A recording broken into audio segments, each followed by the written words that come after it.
Supreme ಕೋರ್ಟ್ನ ಚಾಟಿ ಏಟಿಗೆ ಬೆಚ್ಚಿ ಬಿದ್ದಿದೆ ಎಲೆಕ್ಷನ್ ಕಮಿಷನ್. ಚುನಾವಣಾ ಆಯೋಗನೇ ಬೆಚ್ಚಿ ಬಿದ್ದಿದೆ. ಇದೀಗ ಗಡುವಿಗಿಂತ ಒಂದು ದಿನ ಮುನ್ನವೇ ಚುನಾವಣಾ ಬಾಂಡ್ನ ಮಾಹಿತಿಯನ್ನು ಬಹಿರಂಗ ಮಾಡಿದೆ. ಇಲ್ಲೇನಂತ ಹೇಳಿದ್ರೆ SBI ಡೀಟೇಲ್ಸ್ ಕೊಟ್ಟಾಗ ಅದು ಪ್ರಕಟ ಮಾಡಲೇಬೇಕಿತ್ತು. ಅದು 24 ಅವರ್ಸ್ಗಿಂತ ಮುಂಚೆನೇ ಇದನ್ನು ಪ್ರಕಟ ಮಾಡಿದೆ ಅಂತ. ಇದರ ಮಾಹಿತಿ ಕೊಡಬೇಕಾಗಿದ್ದ ಜವಾಬ್ದಾರಿ SBI ಇದ್ದಿತ್ತು. SBI ಅದನ್ನು ಮಾಡಿದೆ. ಅದಕ್ಕೆ 24 ಗಂಟೆಗಳ ಮುಂಚೆನೇ ಅಂತ ಒಂದು ಮಾಹಿತಿ ಆಚೆ ಬಂದಿದೆ. ಬಾಂಡ್ಗಳು, ಎಲೆಕ್ಟ್ರೋಲ್ ಬಾಂಡ್ ಅಂತ ಹೇಳ್ತಾರಲ್ಲ, ಪಕ್ಷಗಳಿಗೆ ದೇಣಿಗೆ ಕೊಡೋ ವಿಚಾರ. ಈ ದೇಣಿಗೆ ಕೊಡುವಂಥ ವಿಚಾರದಲ್ಲಿ ಕ್ವಿಡ್ ಪ್ರೋ ಕೋ ಆಗಿದೆಯಾ ಅಂತ, ಅಂದರೆ ಈ ದೇಶದಲ್ಲಿ ಲಂಚ ಯಾವುದು ದೇಣಿಗೆ ಯಾವುದು ಅಂತ ಕನ್ಫ್ಯೂಸ್ ಆಗುವಷ್ಟರ ಮಟ್ಟಿಗೆ ಈ ಒಂದು ವಿಷಯ ಇಡೀ ದೇಶವನ್ನು ಕಾಡ್ತಾ ಇದೆ. ಯಾವುದು ಲಂಚ ಯಾವುದು ದೇಣಿಗೆ ಅಂತ. ಲಂಚನೇ ದೇಣಿಗೆನಾ, ದೇಣಿಗೆನೇ ಲಂಚನ ಅಂತ. ಲಂಚನೇ ದೇಣಿಗೆ, ದೇಣಿಗೆನೇ ಲಂಚನ ಅಂಥೇಳಿ ಒಂದು ದೊಡ್ಡ ಪ್ರಶ್ನೆಯನ್ನು ಇಲ್ಲಿ ಇದು ಹುಟ್ಟುಹಾಕಿದೆ. ನೋಡಿ, ರಾತ್ರಿನೇ ಚುನಾವಣಾ ಬಾಂಡ್ಗಳ ಮಾಹಿತಿಯನ್ನು ಚುನಾವಣಾ ಆಯೋಗ ಪ್ರಕಟಿಸಿದೆ. ಇವತ್ತು ಸಾಯಂಕಾಲ 5 ಗಂಟೆ ಒಳಗಡೆ ವೆಬ್ಸೈಟ್ನಲ್ಲಿ ವಿವರ ಪ್ರಕಟಿಸಬೇಕು ಅಂತೇಳಿ ಆದೇಶ ಕೂಡ ಇತ್ತು. ಆದರೆ ನಿನ್ನೆ ರಾತ್ರಿನೇ ಚುನಾವಣಾ ಆಯೋಗದ ವೆಬ್ಸೈಟ್ನಲ್ಲಿ ಬಾಂಡ್ನ ಮಾಹಿತಿ ಅಪ್ಲೋಡ್ ಆಗಿದೆ. Future gaming and hotel services ಕಂಪನಿಯೇ ಟಾಪ್ 1 ಇದರಲ್ಲಿ. ನೋಡಿ, future gaming and hotel services company ಇದೆಯಲ್ಲ, ಇದೇ ನಂಬರ್ 1 ದೇಣಿಗೆ ಅಂತ ಬರ್ತಾ ಇದೆ. ಇಲ್ಲಿ ಕೊಟ್ಟಿರೋದು 1368 ಕೋಟಿ ಮೊತ್ತದ ಬಾಂಡನ್ನು ಲಾಟ್ರಿ ಮತ್ತು ಗೇಮಿಂಗ್ ಕಂಪನಿ ಇದು ಖರೀದಿ ಮಾಡಿಕೊಂಡಿದೆ. ಇಲ್ಲಿ ಗೇಮಿಂಗ್ ಕಂಪನಿ ಅಷ್ಟು ದೊಡ್ಡ ಮೊತ್ತದ ಒಂದು ಬಾಂಡ್ಗಳನ್ನು ಖರೀದಿ ಮಾಡಿದೆ. ಯಾಕೆ ಖರೀದಿ ಮಾಡ್ತಾರೆ, ಯಾಕೆ ಕೊಡ್ತಾರೆ, ದೊಡ್ಡ ಪ್ರಶ್ನೆ ಅಲ್ವಾ ಇದೆಲ್ಲವೂ ಕೂಡ. 410 ಕೋಟಿ ರೂಪಾಯಿ ಮೊತ್ತದ ಬಾಂಡನ್ನು ಕ್ವಿಕ್ ಸಪ್ಲೈ ಚೈನ್ ಕಂಪನಿ ಖರೀದಿ ಮಾಡಿಕೊಂಡಿದೆ. ಅದು ಕೂಡ ದೊಡ್ಡ ಮಟ್ಟದ ಒಂದು ಅಮೌಂಟೇ ಆಗುತ್ತೆ. ಕ್ವಿಕ್ ಸಪ್ಲೈ ಚೈನ್ ಕಂಪನಿ ಅಂಥೇಳಿ ಇದು ಕೂಡ ದೊಡ್ಡ ಒಂದು ಸುದ್ದಿ. ಇಲ್ಲಿ ಸುಪ್ರೀಂ ಚಾಟಿ ಏಟಿಗೆ ಬೆಚ್ಚಿ ಬಿದ್ದ ಮೇಲೆ SBI ಡೀಟೇಲ್ಸನ್ನು ಕೊಟ್ಟಿದೆ. ಆ ಡೀಟೇಲ್ಸನ್ನು ಚುನಾವಣಾ ಆಯೋಗ ತನ್ನ ವೆಬ್ಸೈಟ್ನಲ್ಲಿ ಈಗ ಅಪ್ಲೋಡನ್ನು ಕೂಡ ಮಾಡಿದೆ. ಈ ಬಾಂಡ್ಗಳಂದರೆ ಹಾಗೇನೆ, ಅಂದರೆ ಒಂದು ಪಕ್ಷಕ್ಕೆ, ಎಸ್ಪೆಷಲಿ ವಿರೋಧ ಪಕ್ಷಗಳಿಗೆ ಬಿಟ್ಟುಬಿಡಿ, ಅವ್ರಿಗೆ ಹಣ ಕೊಟ್ಟರೆ ಅದರಿಂದ ಏನು ಪ್ರತಿಫಲ ಆಗೋದು ನಿರೀಕ್ಷೆ ಮಾಡೋಕ್ಕಾಗಲ್ಲ. ಕಾರಣ ಏನು ಅಂತ ಹೇಳಿದ್ರೆ ಅಧಿಕಾರದಲ್ಲಿರಲ್ವಲ್ಲ. ಆದರೆ ಆಡಳಿತಾರೂಢ ಪಕ್ಷಕ್ಕೆ ಈ ಥರ ಡೊನೇಷನ್ಗಳು ಹೋದಾಗ ಅದನ್ನು ಕ್ವಿಡ್ ಪ್ರೋ ಕೋ ಆಗಿದೆಯಾ ಅಂತ, ಅಂದರೆ ಈ ಕಡೆಯಿಂದ ದೇಣಿಗೆ ಹೋಗಿ ಆ ಕಡೆಯಿಂದ ಅವ್ರಿಗೇನಾದರೂ ಲಾಭಾಂಶ ಆಗುವಂಥ ವಿಚಾರಗಳು, ಆರ್ಡ್ರ್ ಬರುವಂಥವು, ಅವ್ರಿಗೊಂದು ಗುತ್ತಿಗೆ ಕೊಡುವಂತಹವು ಇಂಥದ್ದು ನಡೆದಿದೆಯಾ ಅಂತ. ಆಗ ಅದೇನಾಗುತ್ತೆ, ಅದು ದೇಣಿಗೆ ಅಂತ ಕರೆಸ್ಕೊಳ್ಳಲ್ಲ, ಅದು ಲಂಚ ಆಗಿಬಿಡುತ್ತೆ. ಅಂದರೆ ಇಡೀ ವಿಶ್ವದಲ್ಲಿ ಪ್ರಭಾವಲಿ ಫಾರ್ ದ ಫಸ್ಟ್ ಟೈಮ್ ನಮ್ಮ ದೇಶದಲ್ಲಿ ಲಂಚ ಯಾವುದು ದೇಣಿಗೆ ಯಾವುದು ಎನ್ನುವಷ್ಟರ ಮಟ್ಟಿಗೆ ಕನ್ಫ್ಯೂಸ್ ಆಗುವಷ್ಟರ ಮಟ್ಟಿಗೆ ಇದೊಂದು ಬೆಳವಣಿಗೆ ನಡೆದಿದೆ. ಲಂಚನೇ ದೇಣಿಗೆನ, ಈ ಕಡೆಯಿಂದ ಲಂಚ ಕೊಡೋದು, ನಿಮ್ಮ ಪಾರ್ಟಿಗೆ ಹಣ ಕೊಟ್ಬಿಡ್ತೀನಿ ಅಂತ ಹೇಳೋದು, ಆ ಕಡೆಯಿಂದ ಒಂದಷ್ಟು ಅರ್ಜಿಗಳನ್ನು ಹಾಕ್ಬಿಡೋದು, ಇಂತಿಂಥ ಕೆಲಸ ನಾವು ಮಾಡಿಕೊಡ್ಬೇಕು ಅಂತ. ಆ ಥರದ್ದು ನಡೆದಿದೆಯಾ? ಏನು ಕೊಡ್ತಾರೆ ಇಷ್ಟೊಂದು ಹಣ? ಸಾವಿರಾರು ಕೋಟಿಗಳನ್ನು ಒಂದು ಪಕ್ಷಕ್ಕೆ ಯಾಕ್ರಿ ಸುಮ್ಮನೆ ಯಾಕ್ರಿ ದೇಣಿಗೆ ಕೊಡ್ತಾರೆ? ಪಕ್ಷದ ಬಗ್ಗೆ ಪ್ರೀತಿ ಇದೆಯಾ, ಅಭಿಮಾನ ಇದೆಯಾ? 1 ಲಕ್ಷ, 2 ಲಕ್ಷ, 5 ಲಕ್ಷ, 10 ಲಕ್ಷ ಅಲ್ವಾ? 1000 ಕೋಟಿ, 1200 ಕೋಟಿ, 1300 ಕೋಟಿ ಅಂದರೆ ಏನು ಅರ್ಥ? ಏನದಕ್ಕೆ ಯಾಕೆ ಕೊಡ್ತಾರಪ್ಪ? ಏನು ಕೊಟ್ಬಿಡ್ತಾರೆ ಅಷ್ಟೊಂದು? ಅಭಿಮಾನ ಸರಿ ರೀ, ಏನು 1000 ಕೋಟಿ ಕೊಡೋಷ್ಟು ಅಭಿಮಾನ ಇರುತ್ತೆ ಯಾರಿಗಾದರೂ? ಅಂಥ ಉದ್ಯಮಿಗಳಿಗೆ ಆ ಇಡೀ ಉದ್ಯಮಕ್ಕೆ ಏನು ಲಾಭ ಇರಬೇಕಲ್ಲ. ಅಂದರೆ ಇದನ್ನೇ ಮೊದಲೆಲ್ಲ ಈ ಟೇಬಲ್ ಕೆಳಗಡೆ ತೊಗೊಂಡ್ಬಿಟ್ರು, ಲಂಚ ತೊಗೊಂಡುಬಿಟ್ರು, ಕ್ಯಾಶಲ್ಲಿ ತೊಗೊಂಡುಬಿಟ್ರು ದುಡ್ಡು ಅಂದಾಗ ಈ ದೇಶದಕ್ಕೊಂದು ಹೊಸ ವರ್ಷನನ್ನು ಕೊಡಲಾಯಿತು. ಕಳೆದ 10 ವರ್ಷಗಳಲ್ಲಿ ಓಹೋ ನಾವು ಭ್ರಷ್ಟಾಚಾರ ಮಾಡ್ತಾ ಇಲ್ಲ, ನಾವು ಅದು ಮಾಡ್ತಾ ಇಲ್ಲ, ಇದು ಮಾಡ್ತಾ ಇಲ್ಲ, ಎಲ್ಲ ಕಪ್ಪು ಹಣವನ್ನು ನಾವು ನಿರ್ನಾಮ ಮಾಡಿಬಿಟ್ಟಿದ್ದೀವಿ. ಕಪ್ಪು ಹಣ ಮೊದಲಿಗಿಂತ ಈಗೇ ಜಾಸ್ತಿ ಇದೆ ರೀ. ಸ್ವಿಸ್ ಬ್ಯಾಂಕಲ್ಲಿ ಭಾರತೀಯರ ಹಣ ಮೊದಲಿಗಿಂತ ಇವಾಗಲೇ ಜಾಸ್ತಿ ಇದೆ ಅಲ್ಲಿ. ಡಿಜಿಟಲ್ ಇಂಡಿಯಾ ಅಂತ ಬಂದಮೇಲೆ, ಡಿಜಿಟಲ್ ಎಕಾನಮಿ ಅಂತ ಮಾಡಿದ್ಮೇಲೆ, ಡಿಜಿಟಲೈಸೇಷನ್ ಅಂತ ಮಾಡಿದ್ಮೇಲೆ ಹಣಕಾಸಿನ ಮುದ್ರಣನೇ ಕಡಿಮೆ ಆಗಬೇಕಾಗಿತ್ತು. ಎಲ್ಲ ಡಿಜಿಟಲ್ ಪೇ ಆಗಬೇಕಾದ್ರೆ ಆಶ್ಚರ್ಯ ಅಂದರೆ ಈ ಕಾಲದಲ್ಲೇ ಜಾಸ್ತಿ ಮುದ್ರಣ ಆಗ್ತಿರೋದು. ಜೊತೆಗೆ ಅಯ್ಯೋ ನಾವು ಯಾರೂ ಹಣ ಮುಟ್ಟಲ್ಲ ಅಂತ ಹೇಳ್ತಾರಲ್ಲ, ಈಗೇನು ಮಾಡಿಕೊಂಡ್ರು, ಇದಕ್ಕೆ ಲೀಗಲೈಸ್ ರೂಪ ಕೊಟ್ಟುಬಿಟ್ರು. ಭ್ರಷ್ಟಾಚಾರಕ್ಕೆ ಲಂಚಕ್ಕೆ ಲೀಗಲೈಸ್ ರೂಪನ ಇದು? I don't know. ನೀವು ಲೆಕ್ಕ ಹಾಕ್ಕೊಳ್ಳಿ ಬೇಕಿದ್ರೆ. ಒಂದು ಕಂಪನಿ ಒಂದು ಪೊಲಿಟಿಕಲ್ ಪಾರ್ಟಿಗೆ 1000 ಕೋಟಿ ಕೊಡುತ್ತೆ ಅಂತ ಅಂದ್ಕೊಳ್ರಪ್ಪ, ಆಯಿತು 500 ಕೋಟಿ ಕೊಡುತ್ತೆ ಅಂತ ಅಂದ್ಕೊಳ್ರಪ್ಪ. 500 ಕೋಟಿಯನ್ನು ಯಾಕೆ ಕೊಡುತ್ತೆ? ಲಾಭಾಂಶ ಇರಲಿ 7.5%ವರೆಗೆ ಕೊಡಬಹುದು ಅಂತ ಇರುವ ರೂಲನ್ನು ಕೊಡ್ತೀವಿ ಅಂತ ಯಾಕ್ರಿ ಮಾಡ್ಕೊಳ್ತಾರೆ? ನಿಮ್ಮ ಪಾಕೆಟಲ್ಲಿ ಎಷ್ಟೇ ದುಡ್ಡಿರಲಿ ಯಾರಿಗಾದರೂ ಎಷ್ಟು ದುಡ್ಡು ಕೊಟ್ಬಿಡ್ತೀರಾ ನೀವು? 10 ಲಕ್ಷ ಇದೆ ಅಂತ ಅಂದ್ಕೊಳ್ಳೋಣ, 1 ಕೋಟಿ ಇದೆ ಅಂತ ಅಂದ್ಕೊಳ್ಳಿ, ಎಷ್ಟು ದುಡ್ಡು ಕೊಟ್ಬಿಡ್ತೀರಾ ನೀವು? 1 ಕೋಟಿ ಲಾಭ ಬಂದರೆ ಏನಾದರೂ 5 ಕೋಟಿ ಕೊಟ್ಬಿಡ್ತೀರಾ ಯಾರಿಗಾದರೂ? ಸಾಧ್ಯ ಇದೆಯಾ ಅದು? ಅಕಸ್ಮಾತ್ ಕೊಟ್ರಿ ಅಂತ ಅಂದ್ಕೊಳ್ಳಿ, ಏನು ಕೊಡ್ತೀರಾ? ಏನೋ ಒಂದು ಫೇವರ್ ಇರಬೇಕಲ್ಲ ಆ ಕಡೆಯಿಂದ. ಸೊ ಇದೇ ಇಲ್ಲಿ ದೊಡ್ಡ ಚರ್ಚೆ ಆಗ್ತಾ ಇರೋದು.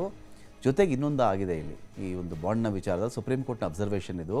ಆ ಯುನೀಕ್ ಕೋಡ್ಗಳನ್ನು ಸರಿಯಾಗಿ ಕೊಟ್ಟೇ ಇಲ್ಲ SBI ಅಂತ.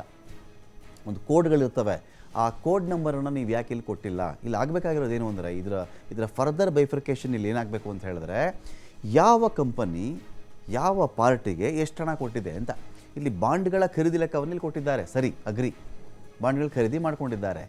ಯಾವ ಕಂಪ್ನಿ ಯಾರಿಗೆ ಎಷ್ಟು ಕೊಡ್ತು ಅದರ ಕೋಡ್ ಹೇಳ್ರಪ್ಪ ಅಂದರೆ ಅದನ್ನು ಕೊಟ್ಟಿಲ್ಲ. ಸೊ ಇದು ಅಪೂರ್ಣ ಮಾಹಿತಿ ಅಂತ ಆಗುತ್ತೆ. ಅಂದರೆ ಈಗ ಬೀಸೋ ದೊಣ್ಣೆಯಿಂದ ತಪ್ಪಿಸ್ಕೊಂಡ್ರೆ 1000 ವರ್ಷ ಆಯಿಸು ಅಂತ ಮಾತಾಡ್ತಾರಲ್ಲ, ಹಾಗೆ ಈ ಕತೆ. ಕೇಳ್ತಾ ಇದ್ದಾರೆ, ಇನ್ನು ಮುಜುಗರಕ್ಕೊಳಗಾಗುತ್ತೆ, ಯಾವ ಪಾರ್ಟಿಗೆ ಏನು ಕೆಟ್ಟ ಹೆಸರು ಬರುತ್ತೋ ಗೊತ್ತಿಲ್ಲ, ಏನೋ ಒಂದು ಡೀಟೇಲ್ಸ್ ಕೊಟ್ಬಿಡೋಣ. ಕೊಟ್ಬಿಟ್ಟಿದ್ದಾರಪ್ಪ, ಕೊಟ್ಟುಬಿಟ್ಟಾಗ ಏನಾಗುತ್ತೆ ಹೇಳಿ? ಪ್ರಕಟ ಆಯಿತು ಅಂದಾಗ ಜನಗಳಿಗೆ ಏನಂತ ಅನಿಸುತ್ತೆ? ಬಂತಲ್ರಿ, ಅಲ್ಲೇನು ನಡೆದಿಲ್ವಂತೇರಿ, ಎಲ್ಲ ಅಪ್ಲೋಡ್ ಆಗಿದೆಯಲ್ರಿ, ಇನ್ನೇನು ರೀ ಅಲ್ಲಿದೆ, ಬರಬೇಕಾಗಿತ್ತಲ್ಲ ಅಂದರೆ ಸಮರ್ಥನೆಗೆ. ಅದರ ವಿಷಯ ಏನು ಅಂತ ಹೇಳಿದ್ರೆ, ಇವತ್ತು ಸುಪ್ರೀಂ ಕೋರ್ಟ್ ಫರ್ದರ್ ಅಬ್ಸರ್ವೇಷನ್ ಮಾಡಿ ಏನು ಮಾಡಿದೆ, ಇದರ ಯುನೀಕ್ ಕೋಡ್ಗಳ ಸಮೇತ ನೀವು ಇದನ್ನು ಪ್ರಕಟಿಸಬೇಕು ಅಂತ ಹೇಳಿದೆ. ಈಗ ಅದು SBIಗೆ ಇನ್ನೊಂದು ಚಾಟಿ. ಅದು ಯಾವ ಪಕ್ಷಕ್ಕೆ ಎಷ್ಟು ಬಾಂಡ್ನ ದೇಣಿಗೆ ಸಂಗ್ರಹ ಆಗಿದೆ ನೋಡಿ. BJPಗೆ ಇಲ್ಲಿ ಯಾವ ಪಕ್ಷಕ್ಕೆ ಎಷ್ಟು ದೇಣಿಗೆ ಸಂಗ್ರಹ ಆಗಿದೆ ಅನ್ನೋ ಮಾಹಿತಿ ಇದೆ ಇಲ್ಲಿ ಮುಂದೆ. 11,562 ಕೋಟಿ ರೂಪಾಯಿಗಳು ಅಲ್ವಾ? ಆದರೆ ಯಾರು ಕೊಟ್ಟು ಇಷ್ಟ ಆಯಿತು ಅದರ ಮಾಹಿತಿಯನ್ನು ಸುಪ್ರೀಂ ಕೋರ್ಟ್ ಈಗ ಕೇಳೋಕ್ಕೆ ಮುಂದಾಗುತ್ತೆ. TMCಗೆ 3,214 ಕೋಟಿ, ಕಾಂಗ್ರೆಸ್ಗೆ 2,818 ಕೋಟಿ, BRSಗೆ 2,278 ಕೋಟಿ. ಈ ಥರ ದೊಡ್ಡ ಒಂದು ಲಿಸ್ಟ್ ಇಲ್ಲಿ ಬರ್ತಾ ಹೋಗುತ್ತೆ, ಯಾರ್ಯಾರಿಗೆ ಎಷ್ಟು ಬಂತು ಅಂಥೇಳಿ. ಚುನಾವಣಾ ಬಾಂಡನ್ನು ಖರೀದಿ ಮಾಡಿರುವ ಟಾಪ್ 20 ಕಂಪನಿಗಳು ಯಾವುದಪ್ಪ? Future gaming and hotel services 1,368 ಕೋಟಿ ಅಂತೀರಿ. ನೀವು ಸಣ್ಣದಾಗಿ ಯೋಚನೆ ಮಾಡಿಬಿಡಿ, 1,368 ಕೋಟಿ ರೂಪಾಯಿಗಳ ಚುನಾವಣಾ ಬಾಂಡನ್ನು ಒಂದು ಕಂಪನಿ ಖರೀದಿ ಮಾಡಿಬಿಡುತ್ತೆ ಅಂತ ಹೇಳಿದ್ರೆ ಏನು ತಮಾಷೆ ಏನ್ರಿ? ತಮಾಷೆನಾ ಇದು? 1,368 ಕೋಟಿ, ಇಷ್ಟು ಹಣವನ್ನು ಯಾರು ಖರೀದಿ ಮಾಡ್ತಾರೆ? ಯಾಕೆ ಖರೀದಿ ಮಾಡ್ತಾರೆ? ಯಾಕೆ ಕೊಡ್ತಾರೆ? ಆಯ್ತಪ್ಪ, ಒಂದು ಪಾರ್ಟಿ ಕೊಡ್ತಾರೆ ಅಂದರೆ ಯಾಕೆ ಕೊಡ್ತಾರೆ? ವಿರೋಧ ಪಕ್ಷಕ್ಕೆ ಕೊಡ್ತಾರಾ ಇದನ್ನು? ಇನ್ಯಾವುದೋ ಸಣ್ಣ ಪುಟ್ಟ ಪಕ್ಷಗಳಿಗೆ ಕೊಡ್ತಾರಾ? ಆಡಳಿತಾರೂಢ ಪಕ್ಷಕ್ಕೆ ಕೊಡ್ತಾರಾ? ಬರುತ್ತೆ, ಆ ಲೆಕ್ಕ ಕೂಡ ಬರುತ್ತೆ. ಆಯ್ತಪ್ಪ, ಒಂದು ವೇಳೆ ಆಡಳಿತಾರೂಢ ಪಕ್ಷಕ್ಕೆ ಕೊಟ್ಟರು, ಯಾಕೆ ಕೊಡ್ತಾರೆ? ಅಭಿಮಾನ, ಪ್ರೀತಿ, ಸೇವೆ, ಜನಸೇವೆ, ದೇಶಕ್ಕೋಸ್ಕರ ಕೊಡ್ತಾರೇನ್ರಿ? No, chances are very weak, ಅಥವಾ ತುಂಬ ಕಡಿಮೆ ಸಾಧ್ಯತೆ ಇರತಕ್ಕಂಥ ಒಂದು ಅಂಶಗಳು. ಅಂಥ ಸಾಧ್ಯತೆ ಬಹಳ ದುರ್ಬಲ ಅಂತಲೇ ಹೇಳಬಹುದು. 1,368 ಕೋಟಿ ಕೊಟ್ಟಾಗ ಅದಕ್ಕೆ 2 ಪಟ್ಟೋ 3 ಪಟ್ಟೋ 4 ಪಟ್ಟೋ ಏನಾದರೂ ಮಾಡ್ಕೊಳ್ಳೋ ಉದ್ದೇಶ ಇದ್ದಾಗ ಮಾತ್ರ ಯಾರಾದರೂ ವ್ಯಕ್ತಿ ಕೊಡೋಕ್ಕೆ ಸಾಧ್ಯ. Megha engineering and infrastructure company 966 ಕೋಟಿ ಖರೀದಿ ಮಾಡ್ಕೊಂಡಿದೆ ಬಾಂಡ್ಗಳನ್ನು. ಬಾಂಡ್ಗಳು ಖರೀದಿ ಮಾಡೋದಿದೆ ಇಲ್ಲಿ. ಯಾವ ಪಾರ್ಟಿ ಕೊಟ್ಟರು ಆ ಲೆಕ್ಕವನ್ನು ನಾವು ವೆಯ್ಟ್ ಮಾಡ್ತಾ ಇದ್ದೀವಿ. Fix supply chain private limited 410 ಕೋಟಿ ರೂಪಾಯಿಗಳು, ವೇದಾಂತ ಲಿಮಿಟೆಡ್ 400 ಕೋಟಿ 7 ಲಕ್ಷ, ಹಲ್ದಿಯಾ ಎನರ್ಜಿ ಲಿಮಿಟೆಡ್ 377 ಕೋಟಿ, Essel mining and ind limited 224.5 ಕೋಟಿ, western up power transmission company. ಅಂದರೆ ಇದು ದೊಡ್ಡ ಲಿಸ್ಟ್ರಿ, ಇದೆಲ್ಲ ಹೋಗ್ತಾನೇ ಇರುತ್ತೆ 100 ಕೋಟಿ 200 ಕೋಟಿ. ಭಾರತಿ ಏರ್ಟೆಲ್ದು ಇದೆ ನೋಡಿ, 183 ಕೋಟಿಗಳು. ಯಶೋಧ ಸೂಪರ್ ಸ್ಪೆಷಾಲಿಟಿ ಹಾಸ್ಪಿಟಲ್ 162 ಕೋಟಿ. ಒಂದು ಹಾಸ್ಪಿಟಲ್ ಕೊಡ್ತಿರ್ತಕ್ಕಂಥ ಅಮೌಂಟ್ ಇದು, 162 ಕೋಟಿ ರೂಪಾಯಿಗಳು. ಪಾರ್ಟಿ ಲೆಕ್ಕ ಬರುತ್ತೆ, ಬಂದಾಗ ಅದನ್ನು ಕೂಡ ಮಾತಾಡೋಣ ನಾವು. ಏನಕ್ಕೆ ಕೊಡ್ತಾರೆ? ಉತ್ಕಲ್ ಅಲ್ಯೂಮಿನಾ ಇಂಟರ್ನ್ಯಾಷನಲ್ ಲಿಮಿಟೆಡ್ 145.3 ಕೋಟಿ, DLF ಕಮರ್ಷಿಯಲ್ ಡೆವಲಪರ್ಸ್ ಲಿಮಿಟೆಡ್ 130 ಕೋಟಿ. ಈ ದೇಶದಲ್ಲಿ ದೊಡ್ಡ ಪ್ರಶ್ನೆ ರೈಸ್ ಆಗಿರೋದು ಏನು ಗೊತ್ತೇನ್ರಿ? ಹಿಂದಿನ ಲಂಚ ಸ್ವೀಕರಿಸ್ತಾ ಇದ್ದಂಥ ಸ್ವರೂಪಕ್ಕೂ ಈಗಿನ ಸ್ವರೂಪಕ್ಕೂ ದೊಡ್ಡ ಆಲ್ಟ್ರೇಷನ್ ಮಾಡಿಬಿಟ್ಟಿದ್ದಾರೆ. ಕಪ್ಪು ಹಣ ಅಂದರೆ ಕ್ಯಾಶಲ್ಲಿ ಕೊಟ್ಟುಬಿಡೋರು, ಹವಾಲಾ ಮನಿ, ಇಲ್ಲಿಂದ ಅಲ್ಲಿಗೆ ಹೋಯಿತು, ಅಲ್ಲಿಂದ ಇಲ್ಲಿಗೆ ಬಂತು ಅಂತ. ಈಗೇನಿಲ್ಲ, ಏನೋ ಒಂದು ಬಾಂಡ್ ಅಂತ ಮಾಡಿಬಿಟ್ರು, ಬಾಂಡ್ ಮೂಲಕ ಬ್ಯಾಂಕಲ್ಲೇ ಕೊಟ್ಬಿಟ್ಟು ಅದನ್ನು ತಲುಪಿಸ್ಬಿಡಿ ನಮಗೆ. ಸಿಂಪಲ್ ನೋಡಿ. ಯಾರಾದರೂ ಬ್ಯಾಂಕ್ ಅಂದ ತಕ್ಷಣ ನಮ್ಮ ಜನಗಳ ಮೈಂಡಲ್ಲಿ ಏನು ಹೇಳಿ, ಬ್ಯಾಂಕ್ ರೀ, ಬ್ಯಾಂಕರಲ್ಲ ಆ ಥರ ಮಾಡೋಕ್ಕಾಗತ್ತೇನ್ರಿ? ಲಂಚ ಮಾಡೋಕ್ಕಾಗತ್ತಾ? ಅಲ್ವಾ? ಪ್ರಶ್ನೆ ಜನಗಳು ಏನು ಕೇಳಬೇಕಾಗಿತ್ತು ಅಂದರೆ, ರೀ ನೀವು ಬ್ಯಾಂಕಲ್ಲೇ ಕೊಟ್ಟಬೇಕಾದಾಗ ಹೆಸರು ಅಲ್ಲೇ ಇರುತ್ತೆ. ಮಿಸ್ಟರ್ ಎ ಬಾಂಡ್ ತೊಗೊಂಡಿದ್ದು, ಮಿಸ್ಟರ್ ಬಿಗೆ ಬಾಂಡ್ ಕೊಟ್ಟಿದ್ದು ಅಂತ ಆದರೆ ಹೆಸರು ಹೇಳಿ, ಯಾರೆಷ್ಟು ತೊಗೊಂಡಿದ್ರು, ಯಾವಾಗ ಕೊಟ್ಟರು ಹೆಸರು ಹೇಳಿ ಅಂತ ಕೇಳಿದಾಗ 5 ವರ್ಷಗಳು ಬೇಕಾಯ್ತು ಇದಕ್ಕೆ.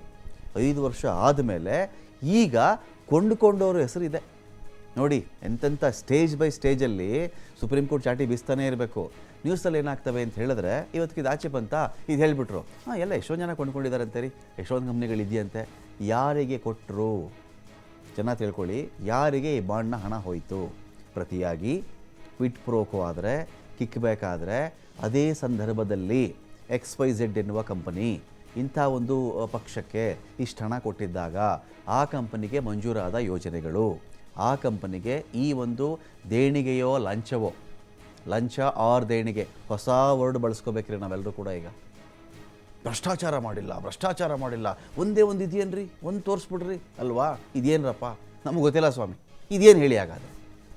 ಆ ಕಂಪನಿಗಳಿಗೆ ಆ ಕಾಲಘಟ್ಟದಲ್ಲಿ ಆಗಿರುವ ಫೇವರಿಸಮ್ಗಳು, ಅದರ ಪರವಾಗಿ ಏನಾದರೂ ಆರ್ಡ್ರ್ಗಳು ಬಂದಿದೆಯಾ, ಗುತ್ತಿಗೆ ಸಿಕ್ಕಿದೆಯಾ, ಯಾವುದಾದ್ರೂ ಲ್ಯಾಂಡನ್ನು ಮಂಜೂರು ಮಾಡಿದ್ರಾ, ಹೊಸ ಅನುಕೂಲ ಮಾಡಿಕೊಟ್ರಾ, ಟ್ಯಾಕ್ಸ್ ವಿನಾಯಿತಿ ಮಾಡಿಕೊಟ್ರಾ, ಅವ್ರ ಕಂಪನಿ ಆಮದು ಸುಂಕ ಏನಾದರೂ ಕಡಿಮೆ ಮಾಡಿಬಿಟ್ರಾ, ಅವ್ರು ರಫ್ತು ಮಾಡಬೇಕಾದ್ರೆ ಸುಂಕ ಕಡಿತ ಮಾಡಿದ್ರಾ, ಹೊಸ ಆರ್ಡ್ರ್ಗಳು ಸರ್ಕಾರದ ಅವ್ರಿಗೆ ಸಿಕ್ತಾ, ಇದು ಲೆಕ್ಕ ಹಾಕಿದಾಗ ನಿಮಗೆ ಪೂರ್ತಿ ಡಿಟೇಲ್ ಸಿಕ್ಬಿಡುತ್ತೆ. ಅಲ್ಲಿಗೆ ಈ ದೇಶದಲ್ಲಿ ಡೊನೇಷನ್ಗೂ ಬ್ರೈಬ್ಗೂ ವ್ಯತ್ಯಾಸ ಇಲ್ದಂಗೆ ಆಗಿಬಿಡ್ತೀರಿ. ಡೊನೇಷನ್ನೇ ಬ್ರೈಬೇ ಡೊನೇಷನ್, ಏನು ಬೇಕಾದ್ರೂ ಕರ್ಕೊಳ್ಳಿ ನೀವು. ಇಲ್ಲದೇ ಇದ್ದಿದ್ರೆ ಇಂಥ ಕಳ್ಳಾಟ ಆಡೋ ಅವಶ್ಯಕತೆನೇ ಇರಲಿಲ್ಲ ಅಲ್ವೇನ್ರಿ. ಚೆಕ್ ಕೊಡ್ತೀನಪ್ಪ, ಯಾವ ಪಾರ್ಟಿ, XYZ ಪಾರ್ಟಿ ತೊಗೊಳ್ಳಿ ಚೆಕ್ಕು, XYZ ABC, ನಾನೇ ABC ಎಂಬ ಹೆಸರನ್ನು ನಾನು ಇಂಥ ಕಂಪ್ನಿಗೆ ಅಥವಾ ಇಂಥ ಪಕ್ಷಕ್ಕೆ ಇಷ್ಟು ಚೆಕ್ಕಲ್ಲಿ ಇಷ್ಟು ಕೋಟಿ ಕೊಡ್ತಾ ಇದ್ದೀವಿ, ತೊಗೊಳ್ಳಿ, ಫಿನಿಶ್. ಯಾರು ಕೊಟ್ಟ ಅಲ್ಲೇ ಇರೋದು ಬ್ಯಾಂಕಲ್ಲಿ, ಒಂದು ಕ್ಲಿಕ್ಕಲ್ಲಿ ಬ್ಯಾಂಕಲ್ಲಿ ಲೆಕ್ಕ ಸಿಕ್ಬಿಡೋದು. ಈಗ ಹಾಗಲ್ಲ. ಈಗೇನು ಮಾಡಿದ್ದಾರೆ, ಇನ್ಸ್ಟಾಲ್ಮೆಂಟ್ ಇದು. ಈಗೇನೆಂದರೆ ಯಾವ್ಯಾವ ಕಂಪ್ನಿಗಳು ತೊಗೊಂಡ್ವು ಬಾಂಡ್ ಖರೀದಿ ಮಾಡಿದ್ರು ಅಷ್ಟೇ. ಪಾರ್ಟಿ ಯಾರಿಗೆ ಹೋಯಿತು, ಸಸ್ಪೆನ್ಸ್, ಇನ್ನೂ ರಹಸ್ಯ. ಈ ರೀತಿಲಿ ನೀವು ಮಾಡ್ಕೊಂಡು ಹೋದಾಗ ಅಯ್ಯೋ ಭ್ರಷ್ಟಾಚಾರ ಮಾಡಿಲ್ಲ ಒಂದೇ ಒಂದು ಇದೆಯಾ, ಇವೆಲ್ಲ ಏನು ರೀ, ಮತ್ತೆ ಇವೆಲ್ಲ ಏನು? ಹಾಗಾದರೆ ಹೆಸರೇ ಚೇಂಜ್ ಮಾಡ್ಕೊಂಬಿಟ್ರ ನೀವು. ಲಂಚಕ್ಕಿದ್ದಂಥ ಹೆಸರನ್ನೇ ಬೇರೆ ರೂಪದಲ್ಲಿ ಚೇಂಜ್ ಮಾಡಿಬಿಟ್ರೇನ್ರಿ. ಮರುನಾಮಕರಣ, ಅನೇಕ ನಾಮಕರಣಗಳಾದವು ಹೊಸದಾಗಿ, ಲಂಚಕ್ಕೂ ಹೊಸ ನಾಮಕರಣ ಆಗಿಬಿಡ್ತಾ. ಯಾರೇ ಇರಲಿ ರೀ, ಯಾವುದೇ ಪಾರ್ಟಿ ಮಾಡಿರಲಿ, ಇದನ್ನು ಯಾವುದೇ ಸ್ಟೇಟಲ್ಲಾಗಲಿ ಯಾವುದೇ ದೇಶದಲ್ಲಾಗಲಿ ನೀವು ಚೆಕ್ ಮಾಡಿಬಿಡಿ. ಇದನ್ನು ವಿಪರೀತವಾಗಿ ಒಂದು ಕಂಪನಿ ಒಂದು ಆಡಳಿತಾರೂಢ ಪಕ್ಷಕ್ಕೆ ಮಾತ್ರ ದೊಡ್ಡ ಮಟ್ಟದಲ್ಲಿ ಕೊಡೋಕ್ಕೆ ಸಾಧ್ಯ.